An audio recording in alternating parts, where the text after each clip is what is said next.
Welcome back to another episode of Hard Money Dispatch, the show that demystifies sound money and helps you see the system for what it is. On today's episode, we have Gil Roberts and Josh, aka Secure Sovereign, from the Bitcoin Commons, which is a new node software, an alternative to Core and Knots. And they're going to be telling us all about that today. Josh and Gil, welcome to the show. Thanks. Thanks, Brian. Thanks for having us on again. I think the last time we were on, I was on, was in November, and we were super early on the project. We've been able to prove some of the stuff out that I did talk about. Some stuff did make it, and we're just happy to have be back on your show. Talk a little bit more Definitely, about yeah. what we got. So why don't you give us an update of all that? Like where it's been a Yes. while, where have things gone in the last 4 or 5 months? Well, I wanted to bring Josh on because you've been doing the work, buddy. It's 10-hour days repeatedly for months on end. We started this. I mean, I ran into you October, right at the beginning of October. Yeah, it was not much code at that point. How far had you gotten? I think when we talked, you had gotten from August. Really, the idea is spurned in August. Yeah, And it's been about 8 months now. so when I signed on and when I was on this episode, we talked, we were still talking about fast IBDs and like all that kind of stuff some of the assumptions that we had initially made. Hmm. Now that the software exists, which is something that's very interesting, right? Sure. Yeah.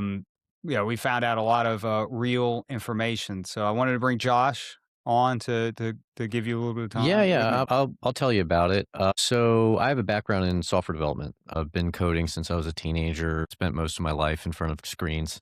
When I recovered my Bitcoin in 24, I dedicated my life to Bitcoin. I started researching the governance situation in the summer of 25. Didn't really like what I was finding. So I did quantitative analysis of the governance of the Bitcoin Core repository and basically as much of the history of the project as I could to get a as objective sense of the project as I could. There's a lot of opinions out there. A lot of people throw a lot of adjectives around, but I wanted to just be as scientific as I could possibly be, rather than just believe one narrative or the other.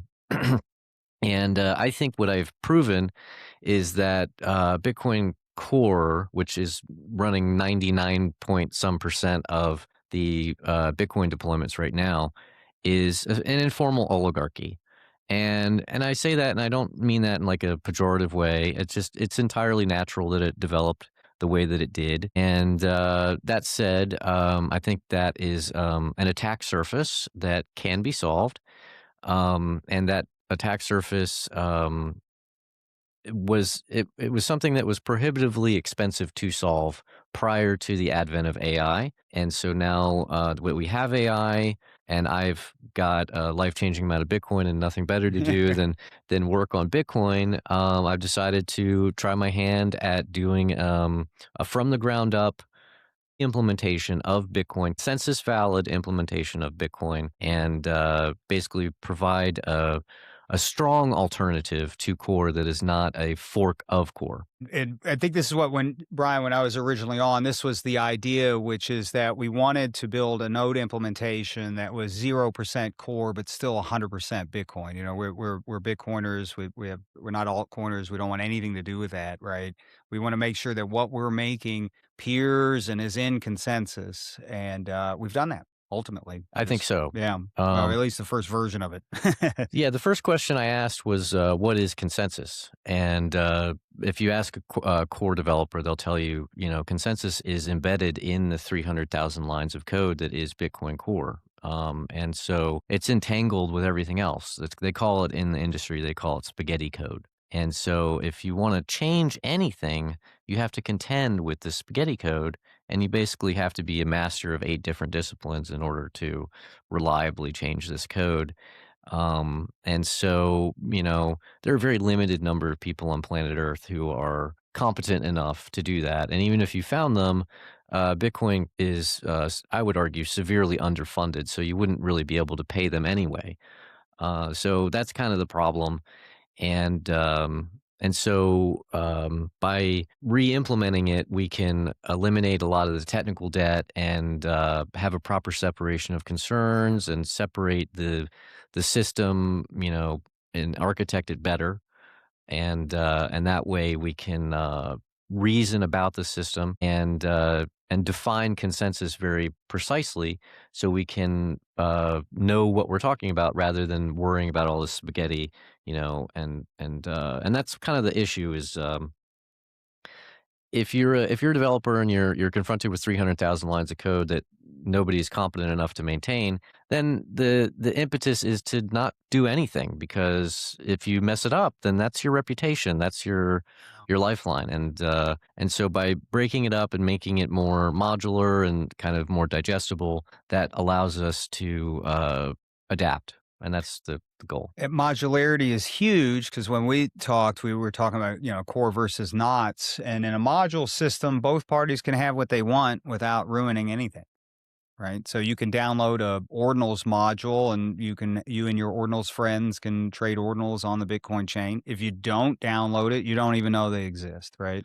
That's a Well, key. That, yeah, by the way, that's a key, is you don't have to participate in that if you don't want right. to. And in any way, like, so we're working on a number of things to mitigate spam as well. That's a big Yes. concern of mine, and making sure that if you don't want to participate in other people abusing the chain, you don't have to participate in that either. Right. Currently with Core, you don't have a choice. So that's Yeah, even if you don't like it, you still have to download the data once to prune it away. So you don't have consent, right? And the idea with the module system, you can opt in, opt out, which you could have modules that like are more actively filtering, right? Like kind of aggressively filtering stuff. Or if you're just someone that doesn't care either way, you don't even know what's going on, right? Because your node doesn't have that module, so it just ignores all that stuff. So you I can like. have offensive or defensive modules on a particular topic, or you're just a person, which most people are,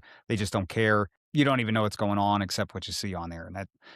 Really what that boils down to, if you kind of pry that up a little, it allows the free market to determine if these things are in Bitcoin's future or not, right? Right. And Whereas if you have a informal oligarchy, like you put it, Josh, then you don't really have much of a choice. And I like the way you phrase that, because that sort of summarizes my whole issue with Bitcoin Core starting last year, was that it wasn't so much about any particular change they were making per se. It was more just the fact that they had the power to go and implement said change despite any lack of consensus from the community. And there wasn't really a strong alternative. And that was the first time that I kind of saw a significant issue there.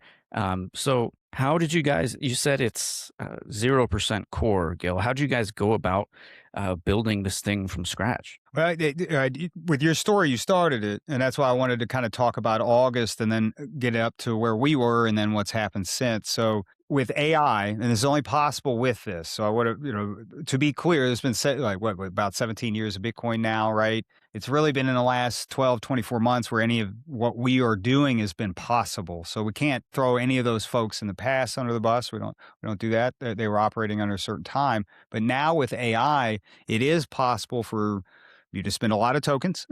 And so, this isn't something that you could do with your GPT instance, but you can spend a lot of tokens and you can go, what is consensus to an AI? And they'll chew through that 300 plus thousand line code base and returned a essentially mathematical proof, right? And Yep. like math, which is not code, which can be verified by people that don't know code. It's helpful if they do, but you can get mathematicians from a university. And what that does is creates a specification. That's right.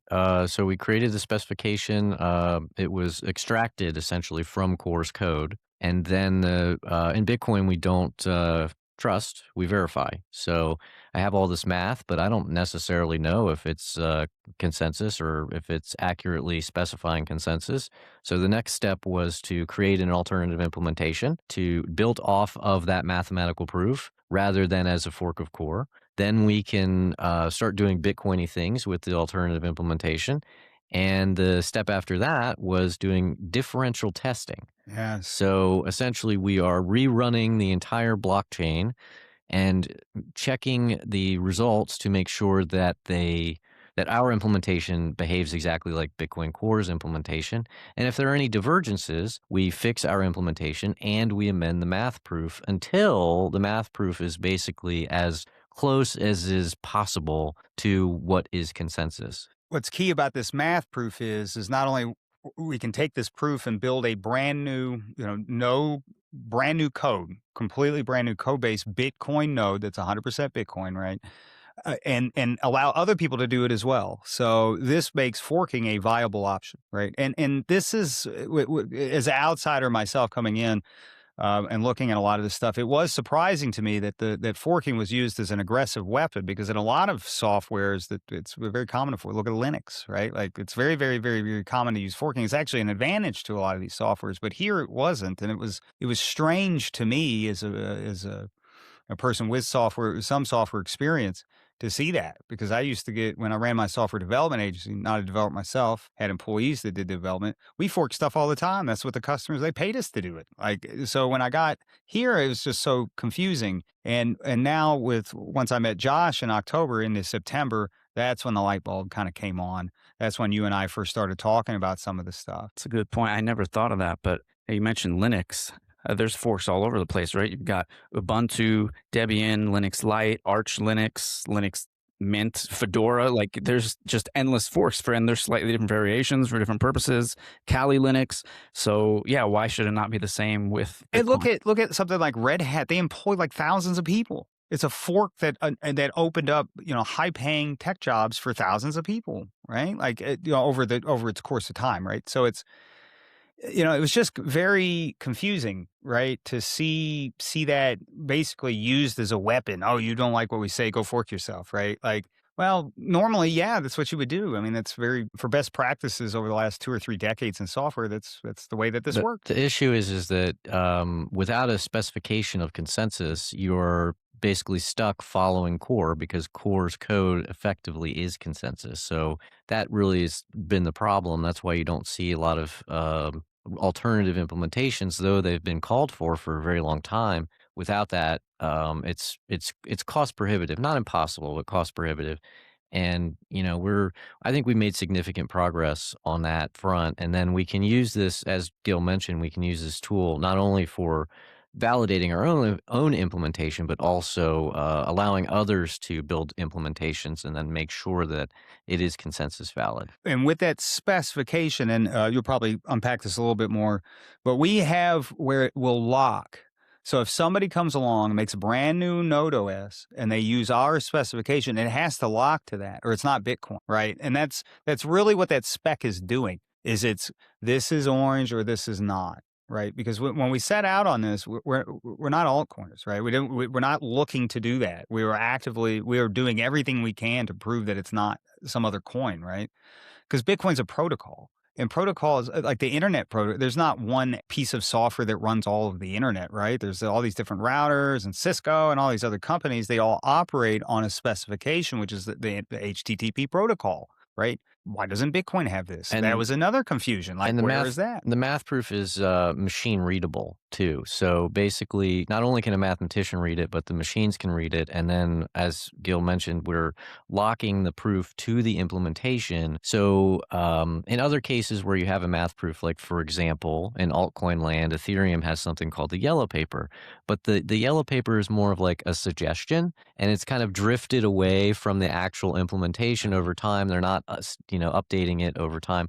Whereas in our case, if you wanted to, say, make a change to consensus, which we're not recommending, but if you wanted to do that, you would have to update it both in the math proof and the implementation simultaneously. And if there was some sort of, there's drift detection, if there was some sort of divergence in either side, it would be immediately apparent. So it's a very conservative thing to do. It's like incredibly hard to break. Well, something that when we first met that kind of helped me understand it, and as a person from the outside looking at it, is that there's 2 types of ossification, right? Like there's good ossification and there's bad ossification. And good in this instance is what makes Bitcoin orange. 21 million, blah, blah, blah, difficulty adjustment, all that stuff, right?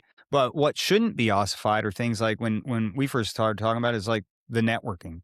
There's about 80%, 90% of the code base is not consensus and is 15 plus years old, and there's a lot of room for improvement. And so, and most people who deal with the code base, I think, would agree that there is a lot of room for improvement. But a lot of people conflate both the good consensus code with all this other sort of technical debt, and they say no one should touch any of it because we don't want to break anything. And when everything's intermingled in its spaghetti code, then it's very difficult to make the distinction between what is consensus code and what isn't. And that's one of, again, back to why we had to re-implement it to have very clear boundaries about what is consensus and what isn't consensus. That way we can change the things that can and should be changed and updated while not messing with making what is orange, what is Bitcoin.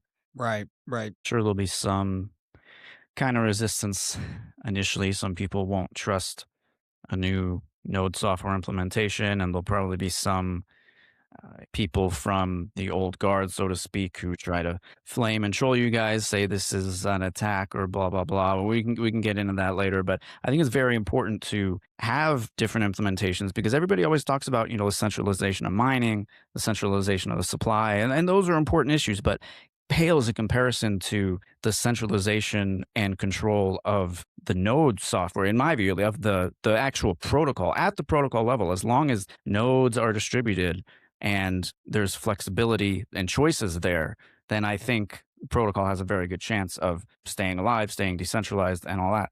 But so if I understand it right, what you're creating is not just, core knots, and now you have option number 3. It is that, but you can also take Bitcoin Commons, option number 3, and create your own variations if desired, right? That exactly. So the part of the goal was not simply to create an alternative, but to create a market for alternatives. And markets need enabling infrastructure. So that's essentially what this is it's the roadway that allows a plurality of strong alternatives to emerge. If consensus is hidden in the core code base, we're only ever going to get forks of core, right? So we had to like find it the best that we can, and we challenge anybody to come help us, right?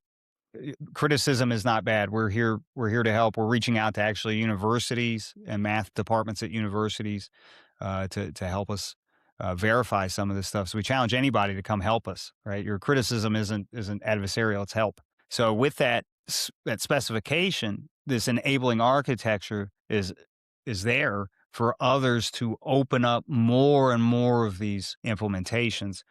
For me, and I'm oversimplifying it, but we're kind of creating the Linux of Bitcoin nodes because it is meant to be forked. Like this is meant to be forked, modular and forkable. And we're looking at things like applications and plugins that can also go on top of these things. It gives the go fork yourself threat some real teeth because it instead of having to inherit 300,000 lines of code and 15 years of technical debt, you're instead given a choice where you can simply fork the bit that you disagree with. So if it's split up into 4 or 5 different pieces and you only disagree with one piece, then you can fork that piece. You don't have to fork the whole thing. And then that allows you to create this market and have a plurality of strong alternatives. And how difficult would that be for the average user to actually create their own fork in that manner? So not only is the repo broken up, I think pretty well, but also the governance itself is forkable. And these days with AI, basically everybody's a software developer. Back in the day that might have been very difficult, but nowadays pretty much anybody can do it. Yeah, I haven't coded in 2 decades, and he got me hooked back in just January of this year, and I've been obsessed. Yeah, it'll bring you back. It'll bring you back. Everybody's a developer. That's absolutely right. And look, throw your AI at us, not for development, to just try to poke holes in it, right? Try to chew it down.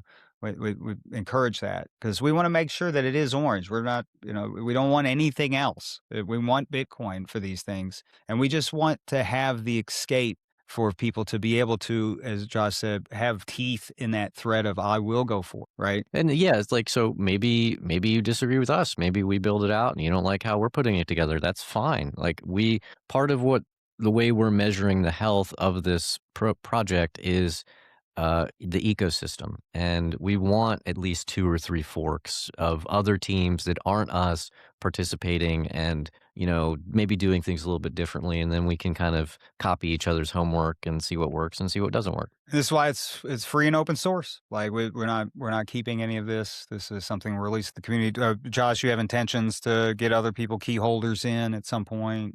Yeah, so we're still phase one. We don't have a key holder cohort. Once it'll be some time before the governance system activates, but we'll cross that bridge when we get to it. Yeah. So, but I say that as an illustration that, like, even ourselves, we're wanting to give this into the community, because if we build it and we'll have our version, but it'd be like Red Hat, right? We're going to build Linux and then we'll kind of go off to the side and make Red Hat, and that'll be our thing, right? Where other people can make Ubuntu or any of these other ones. And it's I like the Linux example because a lot of people can connect with that. They know what that is, and they see a lot of different versions of it, and it's like that's exactly what we want to do with Bitcoin nodes. And so what I hear a lot of is like, well, won't this make these civil wars worse? We'll have this extra coordination layer. Now, there will potentially be this plurality. That's chaos, right?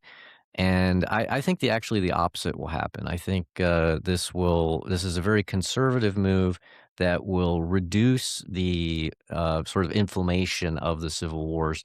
If you and I disagree on policy, you can very cheaply fork it, run your own node, and then instead of having a big political war on Twitter about this policy or that policy, it's an architectural dispute. You run it how you want to run it. I run it how I want to run it.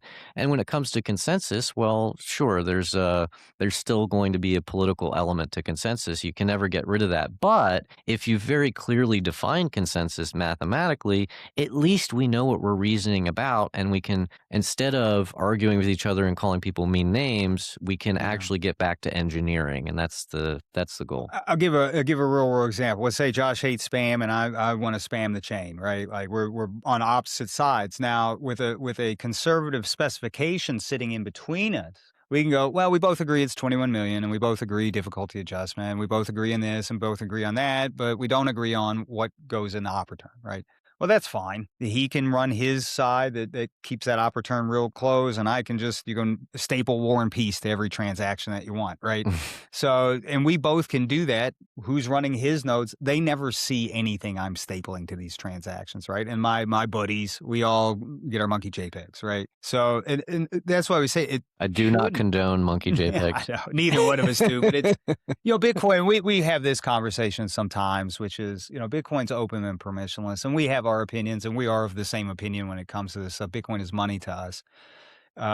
But it is open and permissionless, and it means that, and there's not, regardless of the adjectives, none of us are in control. And as soon as people start kind of asserting that control, that's when you see the name calling and the wars and everything else that comes along. And really what it is just the structure and the way that Bitcoin was created and had to survive, and all the suffering it's been through as a community and as a protocol throughout these years to get to where we're at today. It made sense in the early days to be small, ambiguous, right? So that there wasn't a lot of attack surfaces. And for that time period, it was appropriate. But now here we are, 1.5 trillion, exceeded 2 trillion at one point. We're heading back that way, right?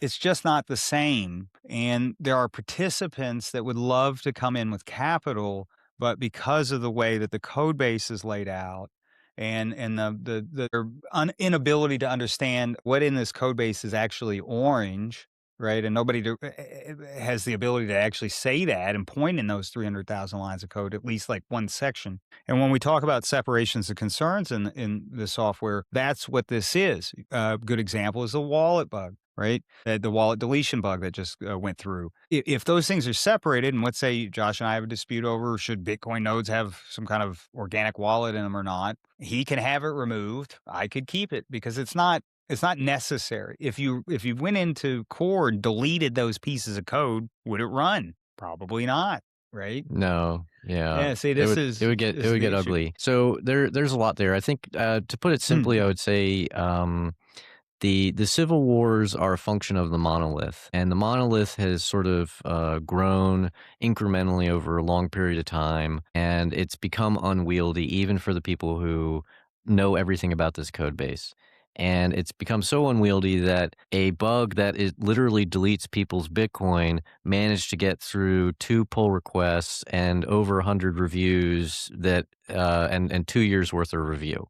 Okay, and that's a massive failure mode for Bitcoin. And so I guess the goal here, the main point, is by making the code base more tractable, then the review is easier, because instead of having to look at 300,000 lines, you're only looking at 30,000 lines over here or over there, and then it's not as confusing. And it's also, by the way, it's easier for AI as well. That's another Yes. thing. The AI will spend a lot more tokens trying to reason about 300,000 lines of code than it will 30,000 as well. So, there's a lot of benefits, I think, in the long run. It's something else. It allows people to become experts in certain pieces of the Bitcoin protocol. They don't have to be the crazy person that knows like every 300,000 lines. Like people can actually begin to specialize into things, and then we can get even better things for Bitcoin protocol out of that. This isn't anything new. This isn't revelatory. This is what software has been doing for decades, right? Like this is, so we've put it back in. We've just taken the best practices and just stuck it back in. Very good. I don't understand the criticism of this would somehow make the civil wars worse. If anything, this is like the ultimate solution. And I would imagine it's part of why you guys created it, because my thing is, I also believe Bitcoin is money. But at the same time, and I remember me and Gil talked about this a little last time, I don't want to tyrannically impose my worldview on what I think Bitcoin should be on every node worldwide. So it kind of puts me in a tough position. If I don't like this change that's in core, I don't want to run it, but I also don't have good alternatives. I also don't want to, again, force other people to adopt my version of the protocol. So what do you do? And I think that's the perfect solution, is just having the option, an additional option, and the option to take that and create your own fork of whatever you like and don't like. And who knows what that could lead to, because some other enterprising group later on could add to your guys' work and, make further improvements. For example, it may not be just, oh, I want to cut out this one thing I don't like. I feel like, how has this not happened sooner? I mean, we're 17 years in. Well, yeah, great question. And I'll point out that when I first started doing this work, I ran into this talk by former lead maintainer of Bitcoin, and he was calling for alternative implementations as early as 2014. So this is not a new thing. I'll point out though that a lot of money showed up from less than scrupulous sources in 2015, and then the block size wars erupts, and Immediately. a lot of things happen at that point, and then these alternative implementations never emerge. Then there's all this PTSD in the community over the block size wars, because the only sort of outlet for the Civil War was to start getting personal. And, there was no governance solution. There was no architectural alternative. So it became personal. And then people, they're quite literally traumatized. They don't want to revisit that sort of really traumatic period in Bitcoin's history. And I don't blame them in a way. I mean, who would blame them for that? So I just, yeah, right. And so, and there's all those, and essentially, I guess, because of that and the history of Bitcoin, the maintainers have, via their discretion, they've got two choices. They can take one of two risks. One risk is the status quo risk. The other risk is the innovation risk. And they're both a risk. And so on our behalf, they're choosing for the entire community to take the status quo risk. And there are good reasons to take that risk. I'm not going to take that away from them. There's reasons not to mess with consensus and be very conservative, and I totally get that. But there's also, reasons to innovate. There's also reasons to adapt. And eventually not adapting, not innovating is going to bite us. And one of the ways that I would describe that is, we're seeing a brain drain. We're seeing a lot of innovation happen in stable coins and altcoins, and people they are good coders. They come to Bitcoin, and then they have some sort of contribution, and then they reach a governance wall. They reach some sort of wall, and then they're basically dismissed. They're told, we don't want your contribution, so long, sayonara. And then they leave and they never come back. And then the attrition rate, according to the research I did, is almost 90%. So A lot of people, they just leave and they never come back, and then they go do anything else. Outside of really high turnover jobs, like 90% churn gets HR departments fired. Like, think about how, and then that reputation gets out, so then it starts to dwindle, right? Because there's only so many bodies, and as you churn through those bodies over the years, there's not a lot of new bodies coming in, right? So eventually, the developer pool it's almost becomes its own little cabal, not because it's set up that way, like intentionally. It's just that's who's Who's left. left, right?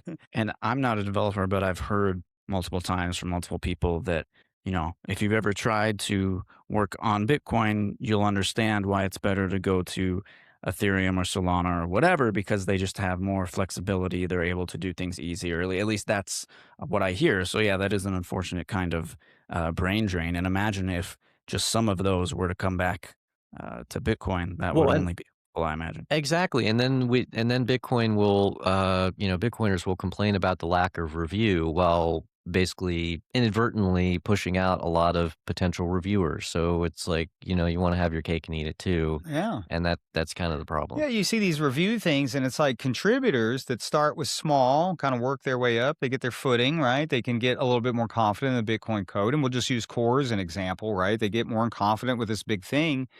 They become reviewers, right? So if you're not bringing contributors in, keeping them, they can't upgrade into review. So yeah, your review pool's thin. You're churning your entry level people. Like you can't get supervisors and managers if the employees keep leaving. And then you also lose one of the key things. This is over on a corporate side. There's no knowledge kept passed, right? From a human being standpoint, there's no learning, no organizational learning that continues because the people that learn things, they leave, right? And they don't share anymore, and they're so mad that they go do something else. And it's Right. kind of a drawback or side effect, I guess, of a truly decentralized thing. I mean, there's no Bitcoin foundation, so to speak, like there is with some other, coins. Right. So there's no formal structure to have that kind of thing happen. But yeah, hopefully, like you guys said, this will attract more investors and create a little more incentive to build out new things. But where are you guys in terms of you can make if you're trying to make a point, Gil? Yeah, Go ahead. yeah. I'll wrap this up. Sure. Or you've hit the nail on the head right there. More investors, more serious capital. Now, it's not that Bitcoiner capital isn't serious, but there's a lot of people on the outside. What is it? 4%? We're at 4% of the globe. We got 96% of the other people. What about the other 96 out of 100 people in the room? Right? It's those people that can take us more seriously and maybe bring some money. Look at it's not the Linux Foundation using that example again. It's Red Hat that is the large for these are the things that grow off the top of these types of capabilities that then are allowed that become investable, and the capital can begin to line up. Look, people that actually know how to invest and make money in high risk venture capital are not here to clean up our mess with their checkbook, right? They're not going to clean all this up. They're not going to show up, which is why they show up at a lot of these other coins, right? And give them the money that should be coming to us, because they're not going to come and clean up our mess.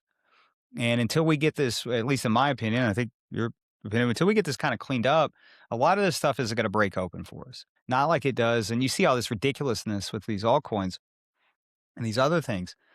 And you wonder why. And it's like, well, they come look at us and our house is out of order. And we're always right? fighting with each other. There's one civil war after another. It's wild.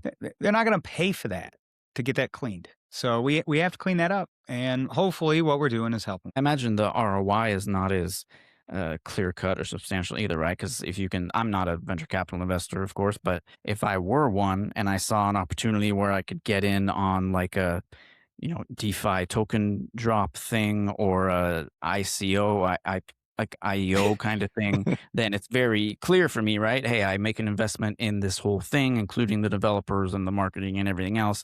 And then I get these tokens at a cheap price and I can dump them later. Whereas for Bitcoin, the incentive is not as clear. Right, and in 23, I think there was some research that showed that Bitcoin was funded to the tune of about $8.4 million. Ethereum, I think, was in the same year funded, was it 50 million or something? Yeah, it was like And I'm not saying you should use Ethereum. I'm just saying, like, as a matter of scale, Bitcoin is underfunded, and even though it's worth way more than Ethereum ever will be, yeah. and so that's an issue, and It causes, well, this is something we talk about a lot, which is it causes conflicts of interest, right? If the funding is the altruistic side of the funding is low, that means those people that, they got bills and habits and families and stuff to pay for, right?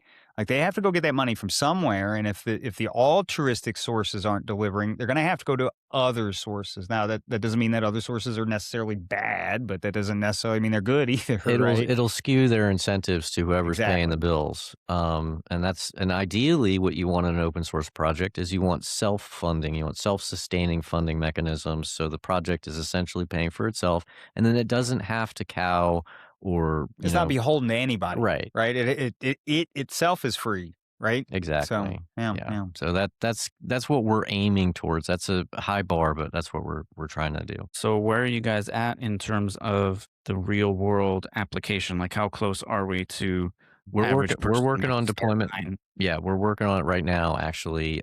So the differential testing is complete, fuzzing is complete, and I mean, honestly, it might be a matter of days. By the time this podcast is published, it'll be released, I But would there's a suspect. good chance, I Yeah, think. yeah, Yeah. because yeah, yeah, And that doesn't mean it's finished. And it's still early, and I wouldn't recommend people transact yeah, their not yet. Bitcoin Yeah, over not the yet. experimental node. It'll take some time for the battle testing, but we're going to start deployment very soon, and we'll see from there where we go. Yeah, so version 0.1, right? And I'll echo that.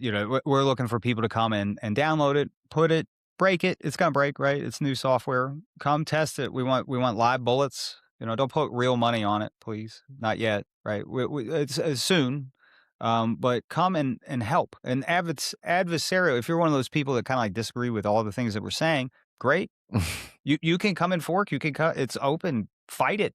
Help us, right? Like this is, we really want it to be Bitcoin, right? And for us to free these alternative implementations and allow people to actually experiment without actually breaking Bitcoin, right? Or creating a new coin, because with that spec lock, it allows them to actually dream up new use cases for Bitcoin without disturbing or causing wars or any of these other things, which makes Bitcoin more useful, which makes people want to buy more Bitcoin. And, there's a whole number go up aspect to that and all those other kinds of things. But ultimately for me personally, it means there's more Bitcoin users out there, which freedom money is getting out. It's got to be Yeah. useful to people. Use cases has kind of become a dirty word in the I, Bitcoin space, and I get it. so Like, is forking. See, true, yeah. these are normal words, folks. If you're listening to this and you got a problem with use cases, I'm sorry. Everything you do is a use case, right? Yeah. Like Riverside that we're recording on this has a use case of recording podcasts. I right? think money is the primary thing, and it wouldn't have a Yeah. $1.5 trillion value if it wasn't for money. That said, there are other things that are possible. I think at least from my perspective, I want to see spam off a chain. And Mhm. we are going to great lengths. I would say even further than Knots is to provide heuristics and filters and Yes. selective synchronizations in various ways to mitigate non-monetary transactions. So when we're talking about use cases, Mhm. I'm going out of my way to make sure that that's not monkey JPEGs. And I'll define use case for those in the back that have politicized it, right? Use case is something where a node software can do automated accounting for a Fortune 100. It has nothing to do with putting anything on chain, right? Right. These Exactly. are use cases for node software, right? It's not. And see, this is what's infuriating for people that come with software development experience or that coming from the outside in, which would also be people with checkbooks for Bitcoin-based startups, right? They see this stuff and they say use case, and people get all infuriated. Like use case is something that we've been using in the English language for a long time, and it has very, very large amounts of meaning, right? And it is the same thing with fork. Fork's a dirty word. Why? We talked about that at the beginning. That shouldn't be the case. These are normal things that people have perverted, for some kind of political cause, right? So when you think use cases, you don't have to think about monkey JPEGs. It's how you would use Bitcoin as money, right? There's a zillion use cases if Bitcoin is just straight money and you had op return was set to 0 or something. There's still a hundred, tons of use cases. So when people think about use cases, you also got to think about innovation. Well, I'll give you some examples Yeah. that should be inoffensive to people. In the module system, we've got a datum module, we've got a stratum module, selective synchronization.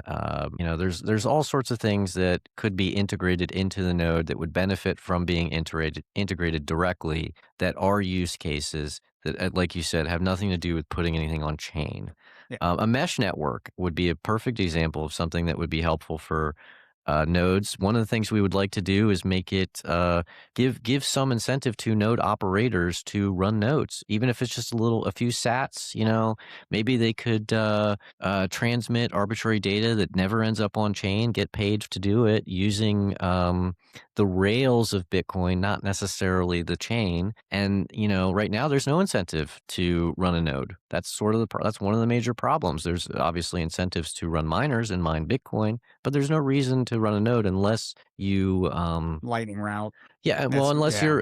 you're using you're doing like non KYC Bitcoin, and then you need to transact your non KYC Bitcoin privately over your own node, and that's such a small fraction of people. So Yeah, that use case is small, right? What we're looking for these larger ones, and you bring up a good point. I mean, there's so much more that we could do with these nodes that isn't just spam. Spam's just the soup du jour of what everybody's arguing about, right? But there are plenty of use cases for corporates, plenty of use cases for small business owners, and plenty of use cases for others. And the module system, which I think was fine. Honestly, Josh, the module system is what brought me on board, right? yeah, Because then I understood it's like, oh wow, as an entrepreneur myself, I can actually take this. I have no desire ever, never owned altcoin, never wanted to own one, right? Never want to make one, but I want to be able to innovate on Bitcoin, but I don't want to be called this. I'm not that, right?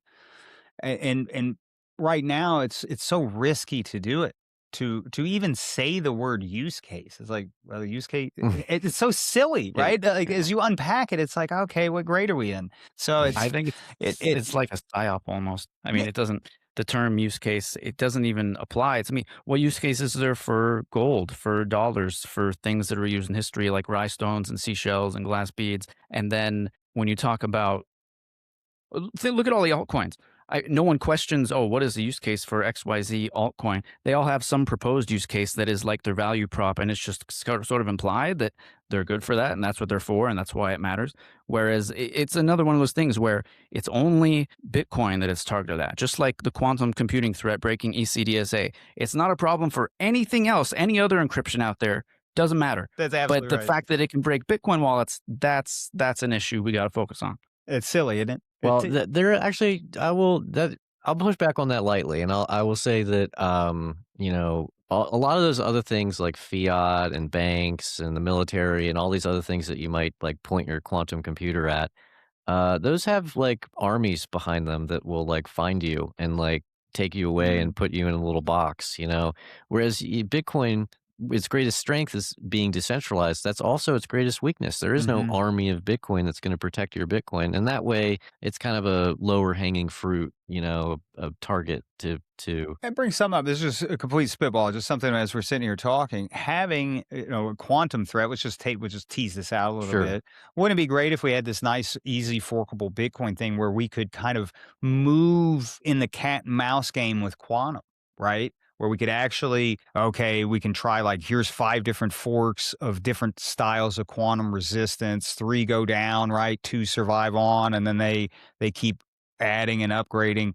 If we have to have a 2 to 3 year civil war every time that we want to add some kind of quantum resistance, we're toast, That's a good right? point. Yeah.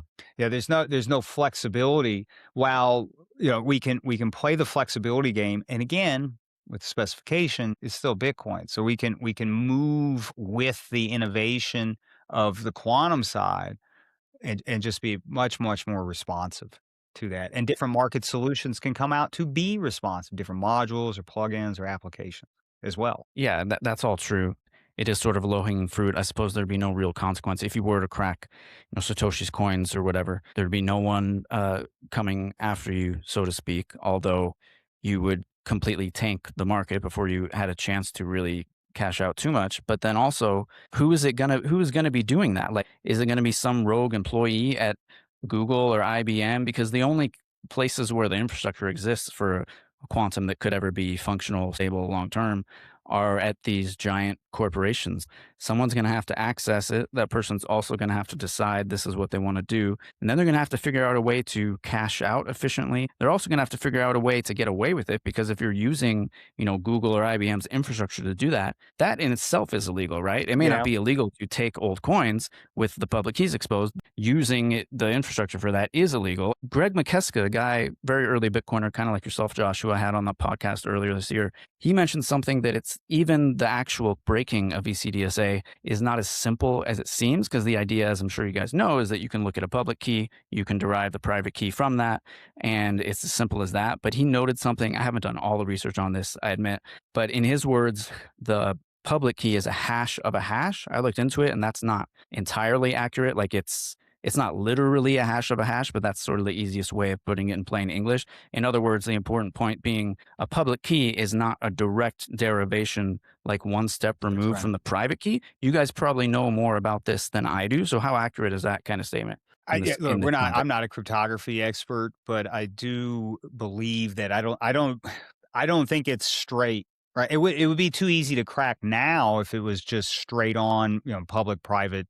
That's it. Just one derived off the other, and it's that simple. To your point, there are a lot of mitigating factors, and it's a big what if, and it may never happen, honestly. I mean, that's still a possibility. There could just not be a cryptographically relevant quantum computer that attacks ECDSA in some meaningful way. That could still just not happen. Like, it's not a certainty.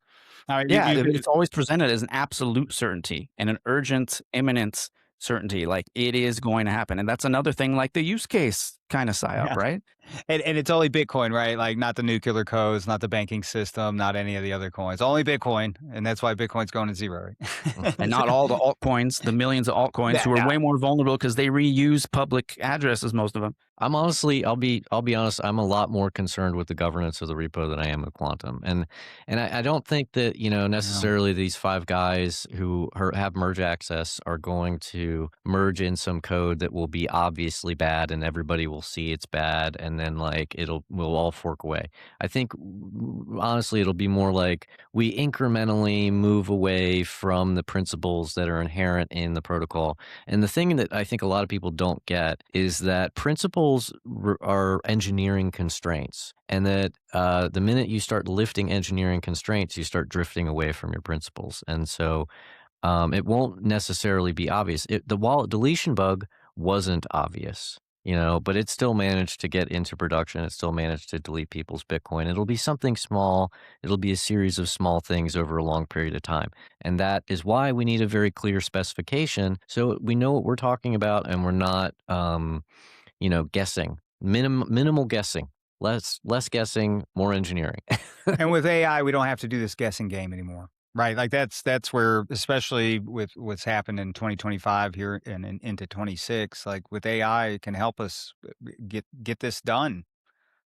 Like ultimately. Yeah. And people don't believe it. AI and its capabilities, when used correctly today, reminds me a lot of Bitcoin 10-ish years ago, where if you tell people about it, there's like, no way, not possible, too good to be true, got to be something wrong with it. I'm building a new website for myself.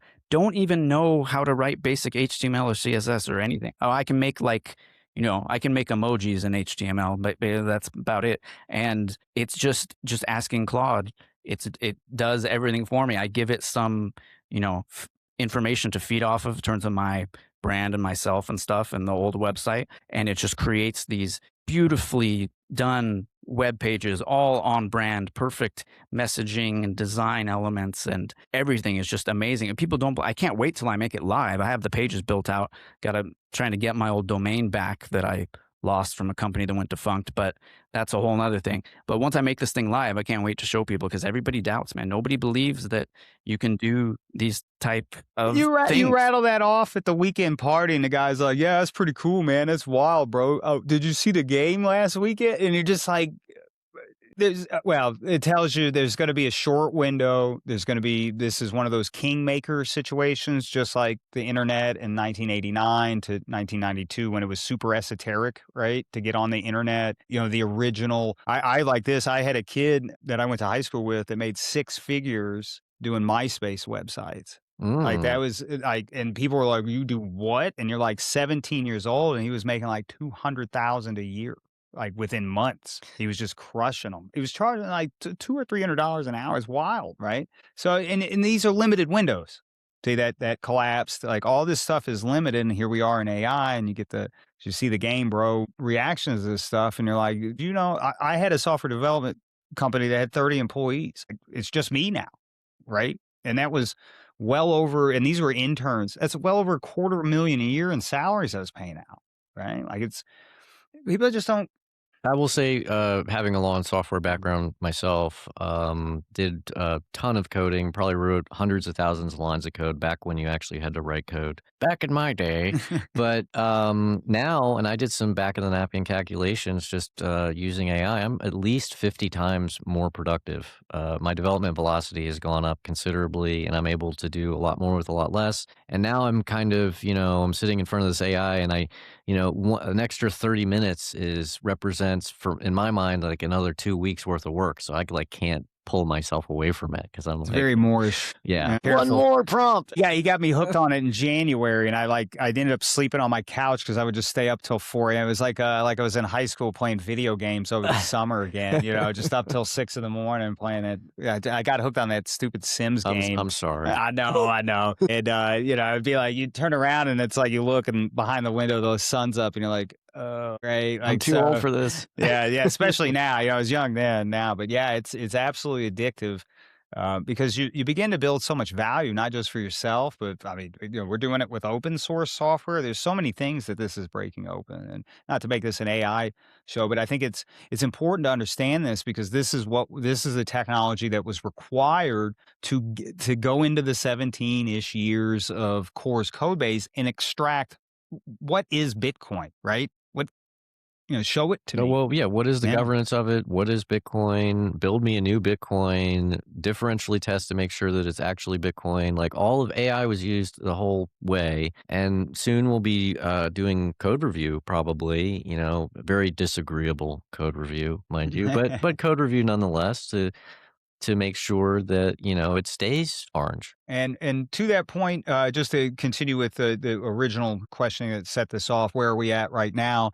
Some of the cool things that we have is we've had our first contributors that aren't us. Absolutely, yeah. Like that happened. Like we actually have community members and more than one. It's not just their mom, right? So coming in and saying we're doing a good job. It's more than that. There's actually folks that have now started to step up and understand what we're doing, why we're doing it, and the necessary condition that has placed this upon us, right? And this isn't to diminish Core or Knots or anything that they're doing, and we believe they should continue to do that. Sure. And stay focused on those kinds of things. And we know that Jimmy Song and company are also looking at another core, like a third core size, so core Knots, and then production ready, I think is what it's called. So, and that's fine too. We totally support all that stuff. And there's other guys out there that have tried. We're not the first ones on alternative implementations. And sure. Yeah, as you said, that was Gavin Andreessen in 2014, more specifically, is the one that called for those during you can find the recording, but he called for these alternative implementations back then, and so we support all this. Our just approach is to make it let's get rid of the technical debt, right? Get rid of wallet deletion bugs and any of those other kind of baddies that might be hanging out there. And then allow people to innovate by giving them a specification. Go, this is what Bitcoin is. If you violate this, you're not a Bitcoiner, right? Here's the rules to the club, and give them that so that they can go do fun and useful things. Like I think here's something we did. We just upgraded the networking in Bitcoin, right? Just moved to IRO. Like So What was the age of the networking that? right, yeah, that's Yeah. ancient. And so and by innovating and adapting on the 80% of the code base that isn't protocol and isn't this sort of should be ossified part of it, then that actually makes Bitcoin a lot stronger. And there's a lot of things that don't have anything to do with consensus that would improve Bitcoin a lot.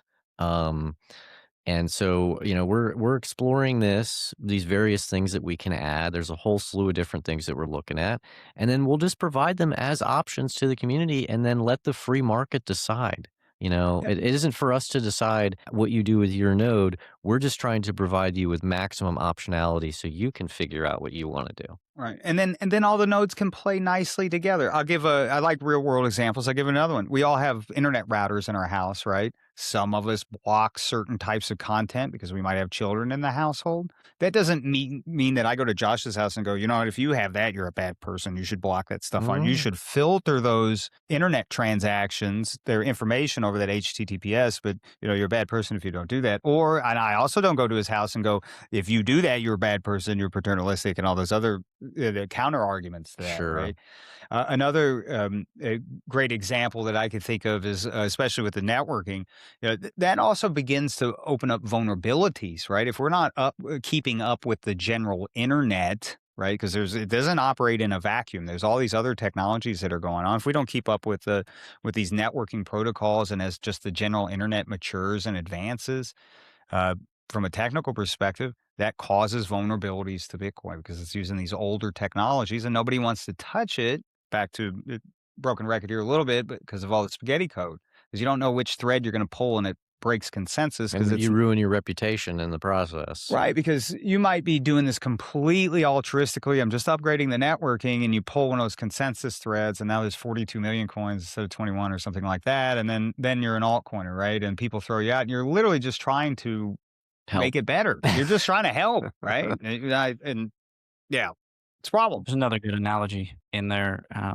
think it definitely should make Bitcoin more resilient, having different implementations, because to use the router analogy, imagine if everyone in the world who used the internet had one type of router made by one company, and they all worked the same and had more or less 90+% the same exact specs and settings and everything. Well, if that somehow compromised, you've got a much bigger problem than when everyone has different routers. Some people have gateways from their ISP, and you can change all your settings and all that stuff. So yeah, another good. It's kind of like the Linux analogy in a way, I think. Sure, and the sort of catastrophic scenario already happened. I mean, in 2017, 2018, there was an inflation bug that was deployed to production for 18 months, and that would allow somebody to essentially mint an infinite amount of Bitcoin. And so much for the 21 million cap, right? Right. Fortunately, it was disclosed responsibly by a security There's a white hat. researcher who didn't want to destroy Bitcoin. And by the time it was explained what the risk was, it was already over.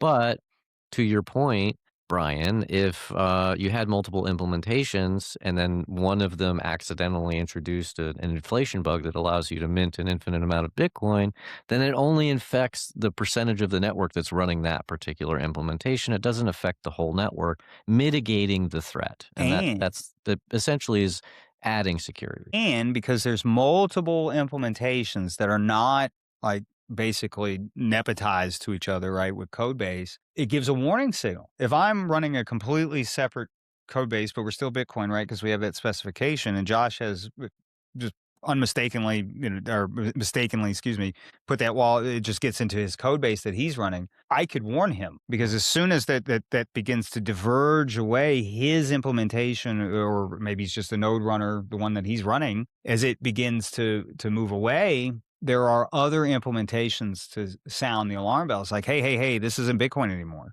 Right. We can ourselves be a check against core moving too far out of consensus or policy even. So, I mean, we could apply the same methodology that we're using, apply our specification, our differential testing to core itself over time. This is not our main goal right now, but with time, with more funding and effort, this is something that will secure the network for everybody, not just for us.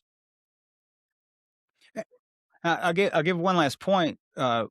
It takes the pressure off of core a little bit, I think, right? Yeah. Because they're not the only show in town and have to answer for everything Bitcoin, right? And they're human beings. And there's been several iterations of maintainers and lead maintainers and all this other kind of stuff over time. So it's not to beat up any particular crew. They've done the best job that they can for the most Sure. part, given the resources and everything. So it takes the pressure off of them, right? And then if you have divergent opinions like a knots crowd, they have an outlet immediately to go do that. We don't have to go through this. And I think that kind of brings us back around to where we started, right? Like Yeah. this is what this is. It allows for proper forking, good ossification, get rid of the bad ossification. We don't ossify the networking stuff. The internet's going to progress, right? We want to ossify what's orange. And then we can move on. We can innovate. We can build proper use cases that we don't have to argue over with anymore, right? And Go Fork Yourself has teeth. There's no monopoly, right? And the That Civil War. and it may end most wars going forward, because if there There is you a go. disagreement, because they will be, we're humans, it's going to happen. Instead of us having to propagandize or argue or get political, you can just go fork it very easily and see if your solution has purchase in the market. If it doesn't, guess what? You lost. If it does, great. Maybe you have a little niche. Maybe it's really big. Maybe it's super popular. And now you have the next best mousetrap, right? Yeah. Right. Those are being handpicked to a certain extent right now, right? Good timing considering all the new quantum proof proposals coming out. Really good timing. I think I don't want to get into all that today. Maybe some other time. But starting to wrap up here Sure. now that we kind of brought it full circle. How do people learn more about you guys and Commons and what you're doing? So our website is thebitcoincommons.org. The is important. So thebitcoincommons.org. We have our implementation is btcdecoded.org. So the commons is the governance, and we're aiming for over time having multiple implementations. BTC Decoded is just our implementation, and then then I have a website, sececsov.com. Where I have the governance analysis that we mentioned earlier and a bunch of articles that I've written about Bitcoin's governance and its funding and argument maps and various aspects of my research. So that's available for people if they're interested. I'm writing, you can find my writing at Gil, Gil Roberts, Roberts.net. It's got all my media profile, all my writings you can access through there. And also some of the other podcasts and stuff that we've gone on and talked about these topics and others. My writing, for those that want to get deeper into maybe the business side of things, or if you're a TradFi person that might be experiencing Bitcoin for the first time, don't panic. Come read my writings, right? And it's going to give you that footing, because I explained my background on our first podcast. I'm a TradFi guy that defected. So I've got a lot of writings that allow for those folks that are now coming into Bitcoin. Well, we just had $12 trillion Charles Schwab open up, right? Or is in the process of opening that stuff up. For those folks that are now coming to Bitcoin, which is the other 96 out of 100 people in the room, my writings help kind of break some of this stuff down. And I have a series about where the power is, and if you have any kind of, these power centers, and then how money is moving around, and why commons and all these things we've discussed is important. I've been putting those out since January, so those weren't available on our first podcast. So this gives a more academic, businessy kind of approach to it. If you're not a cypherpunk person or something that's going to be more nitty gritty, maybe you're a president or something of a company, or you're a small business owner with decent amount of employees, might be interested in some of this kind of stuff, go take a look. Just gilroberts.net. Nice. All right. Thanks, Josh and Gil. This has been a very important episode of Hard Money Dispatch. If you liked it and you found value here, please share it far and wide, and be sure to subscribe to the Hard Money Dispatch newsletter. Link will be in the description. And like and subscribe if you're watching on YouTube. Leave us a 5-star review. If you're listening on Apple Podcasts, Spotify, or elsewhere, the podcast is small but growing, and appreciate your support. It's free, easy way to support the show. Well, thanks for listening, and we'll see you next time. Thank you, Brian.